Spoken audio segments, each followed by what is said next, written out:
안녕하십니까. 오늘은 드디어 한니발, 이제 영웅의 얘기가 하나씩 나오죠. 이 다음 편은 한니발에 맞선 영웅의 얘기가 나오겠죠. 근데 이제 한니발이 더 유명하지 않나? 제가 이제 어릴 때 동화책도 있고 위인전도 있고 이제 하는데, 위인전에 한니발은 나왔어. 한니발은 읽었던 기억이 나. 그리고 대단한 장군이다. 근데 이 다음 편에 나올 사람은 위인전에 있었나 없었나 지금 잘 기억이 가물가물하네요. 그런 식으로 따로 위인전은 없었고, 그, 그, 그 영웅전이 누구지? 플루타티누스, 아니, 생각이 갑자기 안 나네? 거기에는 나왔던 것 같은데, 한니발이 왜 그렇게 유명할까? 로마에서 결국 나중에는 이겼으니까 스콜피오가 더 유명해야 될 것 같은데, 한니발이 왜 유명할까? 로마가 역사를 썼는데 한니발이 유명하죠. 일본이 러일 전쟁을 이겼잖아요. 그 참 이길 전쟁이 아닌데 어떻게 이겼어요. 딱 그 여러 가지 여건이랑 타이밍이랑 딱 맞아가지고 이겼어. 일본이 지금 이제 승부차기로 크로아티아한테 졌는데, 사실 스페인이나 독일을 이겼잖아요. 근데 경기 내용 보면은 이길 경기가 아닌데 이겼어. 그런 경우에 이제 참 대단한 승리를 한 거죠. 한니발도 이제 그런 경우예요. 이순신도 그런 경우고. 근데 일본의 러일 전쟁을 이겼던 그 장군들이 이제 조슈 사츠마 이쪽 번 출신이죠. 현 출신의 장군들이 가장 존경한 인물이 이순신이었어요. 이순신. 왜냐하면은 전국 시대를 통일한,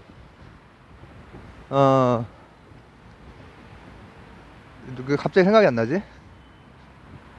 아이씨. 전국 시대를 통일한 게 누구죠? 아, 미치겠네. 전국 시대.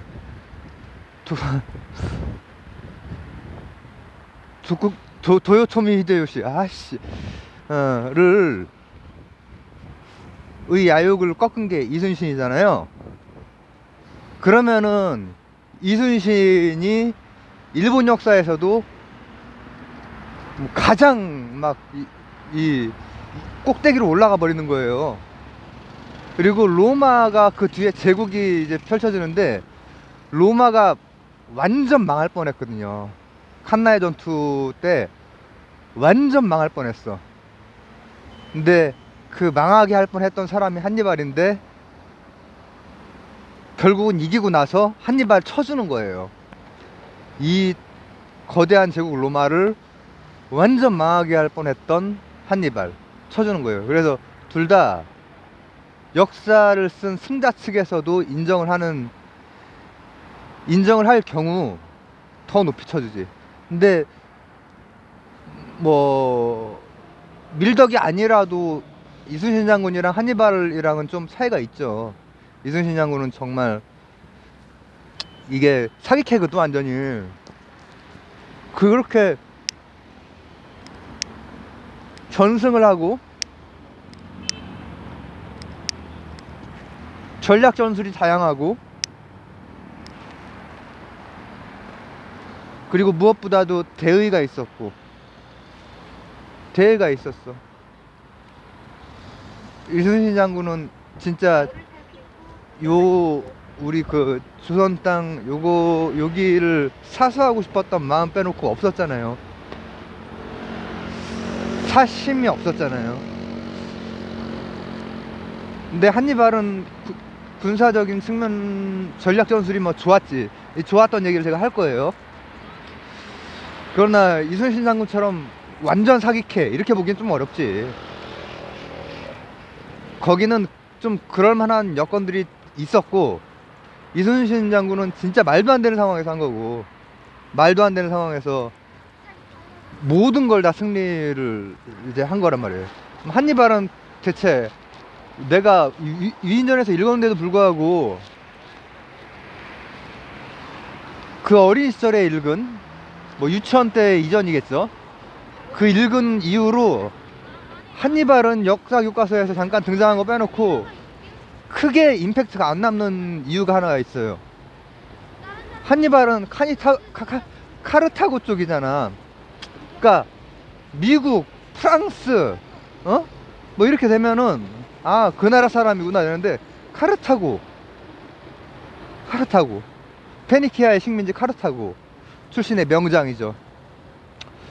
그러니까는 임팩트가 덜한 거예요. 사실 미국이나 뭐 프랑스도 역사 뭐 짧죠. 로마 같은 데가 이탈리아로는 짧지만 로마 같은 역사가 긴 거지. 그리스 이런 데는. 그래서 사실상 뭐라고 하면 좋을까, 역사의 뒤안길로 사라진, 그러나 잘 싸웠던, 굉장히 잘 싸웠던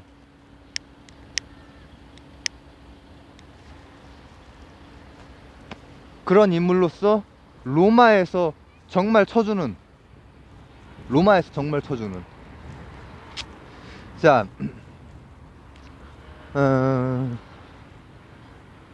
그래서 서구에서는 한니발이 최소한 진짜 명장 대열에 늘 들어가거든요. 서구에서는. 우리나라에서는 뭐 한니발 위인전에서 읽은 거 그 정도지만은 왜 명장 대열에 이제 들어가는지 이걸 이제 보도록 하죠. 1차에서 어떻게 하다 보니까 이겼지. 어떻게 하다 보니까는 이겼어. 사실은 거기도 어떻게 보면은 머리를 써서 이긴 거예요. 머리를 써서 말씀드렸듯이 함대를 구성을 급하게 한단 말이야. 근데 카르타고만큼 막 길게 뭐 상업활동, 지중해 무역하고 또 해적질하고, 해적질이라기보다는 뭐 하여튼 전투도 하고 이렇게 했던, 거기가 이제 그 페니키아 쪽 그 식민지이기 때문에, 그 식민지가 아니라고 그랬죠. 거의 이제 정치적으로는 독립적인 곳이고 경제적으로 무역하는 곳인데, 그렇기 때문에 카르타고도 해군력이 좋았잖아요. 페르시아가 카르타고 쪽, 이쪽이나 그쪽이나 다 용병들도 많이 쓰고 하지만 해군력이 좋았어. 근데 용병을 쓰면은, 페르시아처럼 용병을 쓰면은 결속력이 이게 별로거든. 그러니까 300한테 깨지는 거야. 근데 한니발은 용병을 썼어요. 썼는데도 불구하고 완전히 로마를 다 짓밟아 놨어. 로마가 사라졌을 수도 있어. 역사가 그 이후에 2000년, 2200년 뭐 이 정도 역사가 달라졌을 수도 있는데, 이제 그 로마의 반격이 있었죠. 자, 한니발은 일단 1차가 끝나고 나서 1차 장군의 총사령관의 아들이에요. 아들인데 1차에서 이제 졌잖아. 졌으니까 복수의 칼날을 막 갈 거 아니야. 그리고 특히 해군에서 졌으니까 얼마나 자존심이 상해. 해군 바다 쪽은 정말 좀 잘하는 곳이거든. 거기가 잘하는 곳인데 졌어 일단은. 져서 이제 어떻게 하겠어.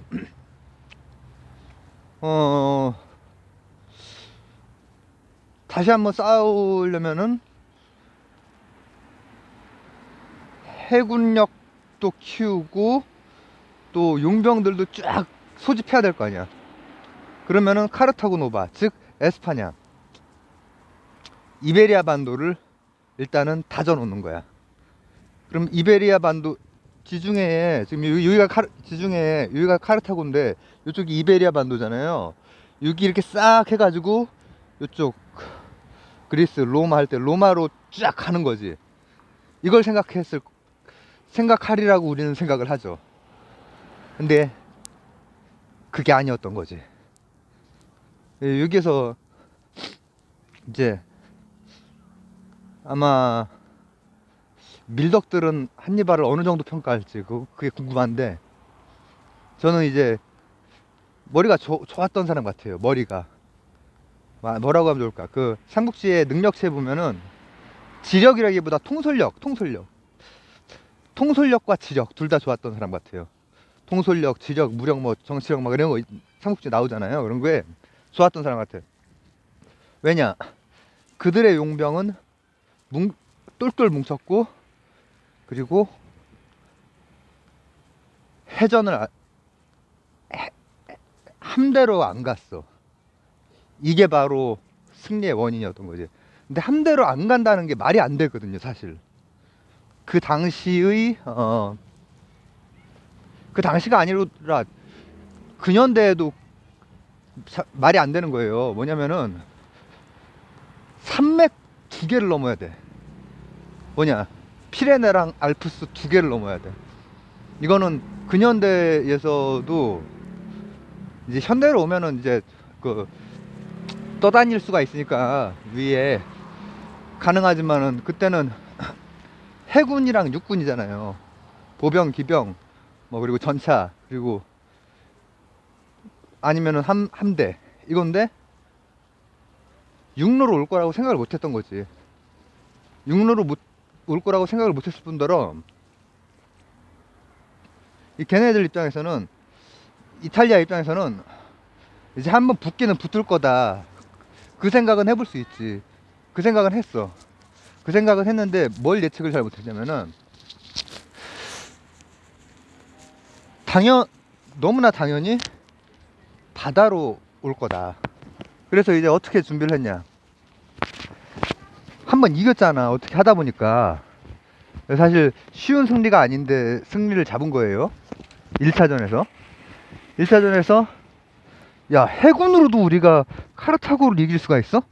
라고 하는 그 로마의 그리스로부터 쭉 이렇게 연결해서 온 이제 문명의 힘, 문화의 힘, 이런 자신감. 한번 이기고 나면 자신감 막 쩔잖아요. 그래서 이제 준비를 차근차근 했다고. 차근차근 하는 그 과정에서 어떤 일이 있었느냐. 우리가 미리 준비를 해놓자.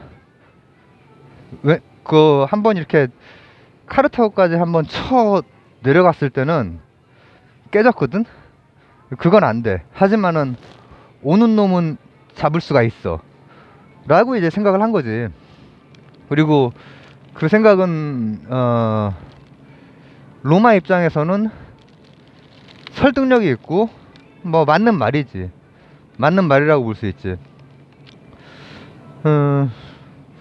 잠깐만. 애매하다. 세일하는 걸로 뭘 할까 했는데. 그래서 이제 뭘 했느냐. 이제 해안가에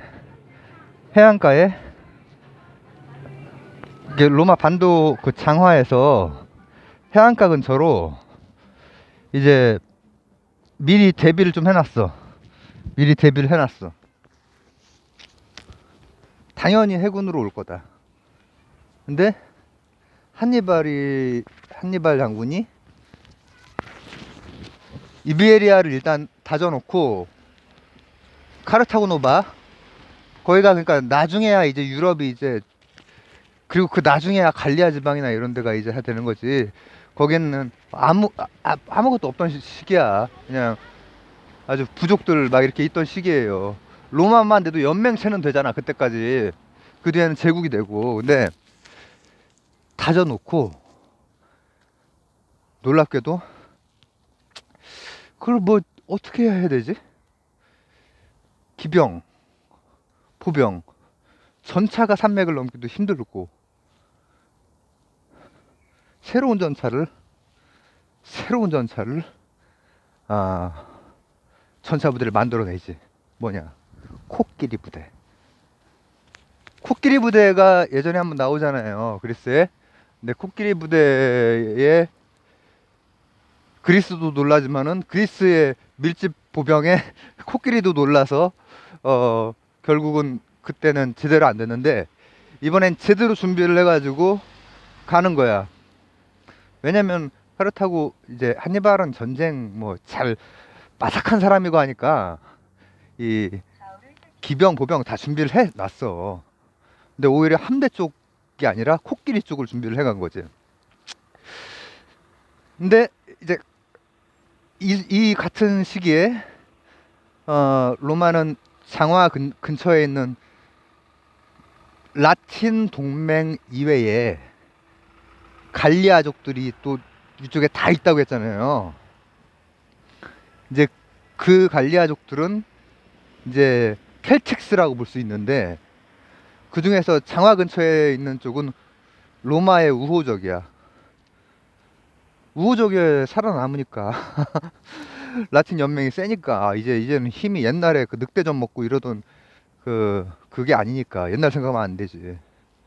그래서 딱 준비를 해놓고 있는데 특히 샤르데니아 사르데니아 그쪽이 이제 어 남쪽에 있는 중남쪽에 있는 그 섬이잖아요.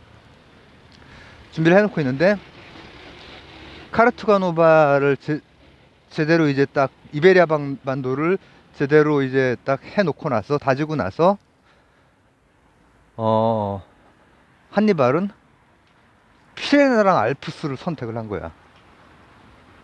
이거 오늘 완전히 미친 짓이야. 상상할 수 없었던. 근데 그때 갈리아족이 어 용병으로 참여를 하겠다고 스스로 해요. 한니발의 그 명성은 이제 그때 이미 좀 높았고 이게 이순신 장군 같은 경우에도 보면은 뭐라고 하면 좋을까, 군인으로서의 그거를 제대로 못하는 사람들에게는 탁 목을 치기도 하고 그래서 제대로 하게 만들잖아요. 그리고 통솔력 있고 또 사심이 없고 그러니까는 많은 이 백성들이 따르고 그 군졸들도 따르고 장군들도 따르고 했단 말이에요.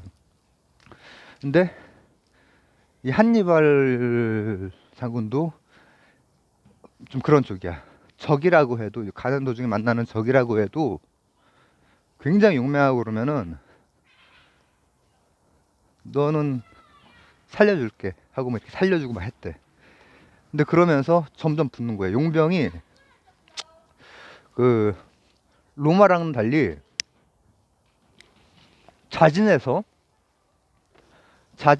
둘 다 같은 갈리아 지방의 갈리아족이에요.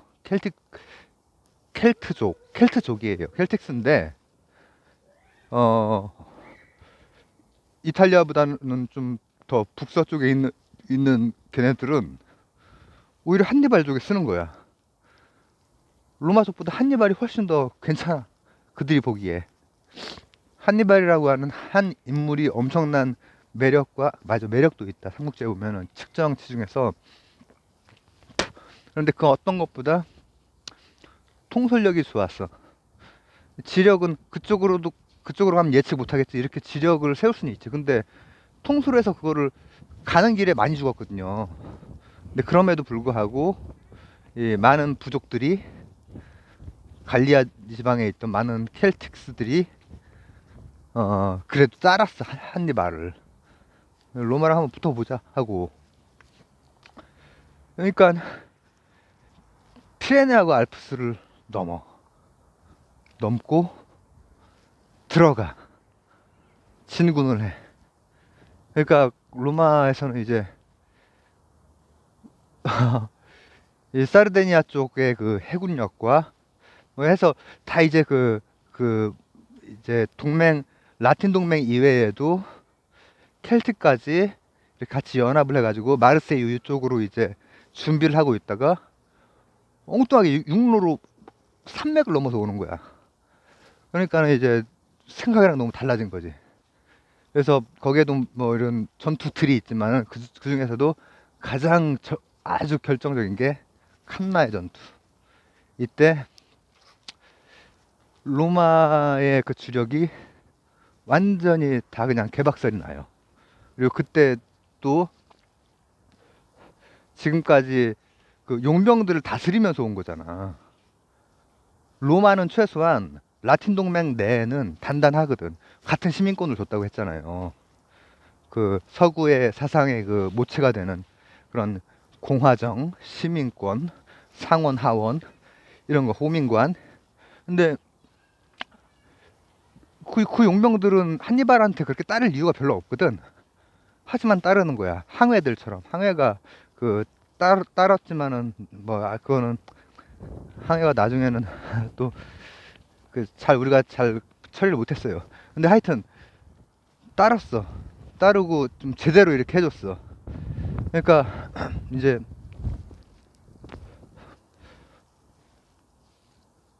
그 통솔력에다가 지략으로 어떤 방식으로 하냐면은 결국은 하객진 진이라고 하는 게 참 중요한 것 같아요. 이 밀리터리의 역사에서 하객진 비슷한 거야.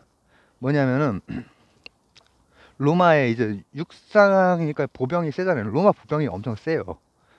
로마 보병은 그리스부터 해가지고 쫙 온 그 전통이 있는데 카르타고는 원래 해군 중심의 그거였기 때문에 그러나 기병이랑 보병을 제대로 갖추고 이제 거기까지 간 거지.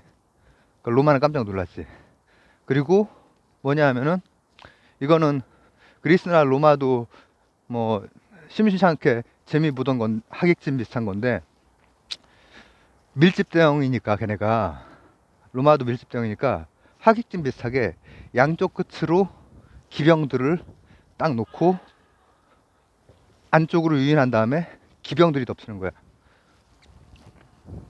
그러니까 그리스에서는 예전에 페르시아 기병들이 힘을 못 썼지만은 로마는 길을 깔아놨잖아.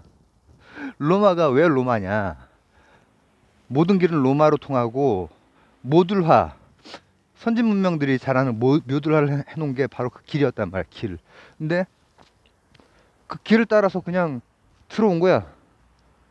산맥을 넘을 줄 누가 알았나? 산맥을 넘어서 들어오니까는 이제 평평한 데에서 싸우게 되는 거지. 그러니까 밀집 대형을 쓴들 그리고 군사력도 차이가 많이 났거든요. 지금 정확하게 기억은 안 나는데 군사력이 막 증강이 되고 이제 중간중간에 막 그렇게 되기도 하기 때문에 정확하진 않지만은 대충 어쨌든 배 정도 안팎으로 차이가 났어. 차이가 나는데 하객진으로 기병으로 제대로 그냥 다 발라버린 거지. 이게 바로 한니발이야. 한니발. 그래서 한니발 같은 경우에는 말씀드렸듯이 로마가 쳐주는 장군이라서 지금까지도 역사에 남고 그렇게 남는 거예요. 이순신 장군이 일본에서도 쳐주는 것처럼. 그러나 이순신 장군 정도 급은 안 되고 제가 볼 때 국뽕이 아니라 그러나 통솔력이라든지 지략 이런 것들은 대단했다. 그래서 한니발이 역사의 한 페이지 위인전에 한 권을 차지를 하는 그런 양반이죠. 다음 편에는 이제 반격이 시작이 되겠죠.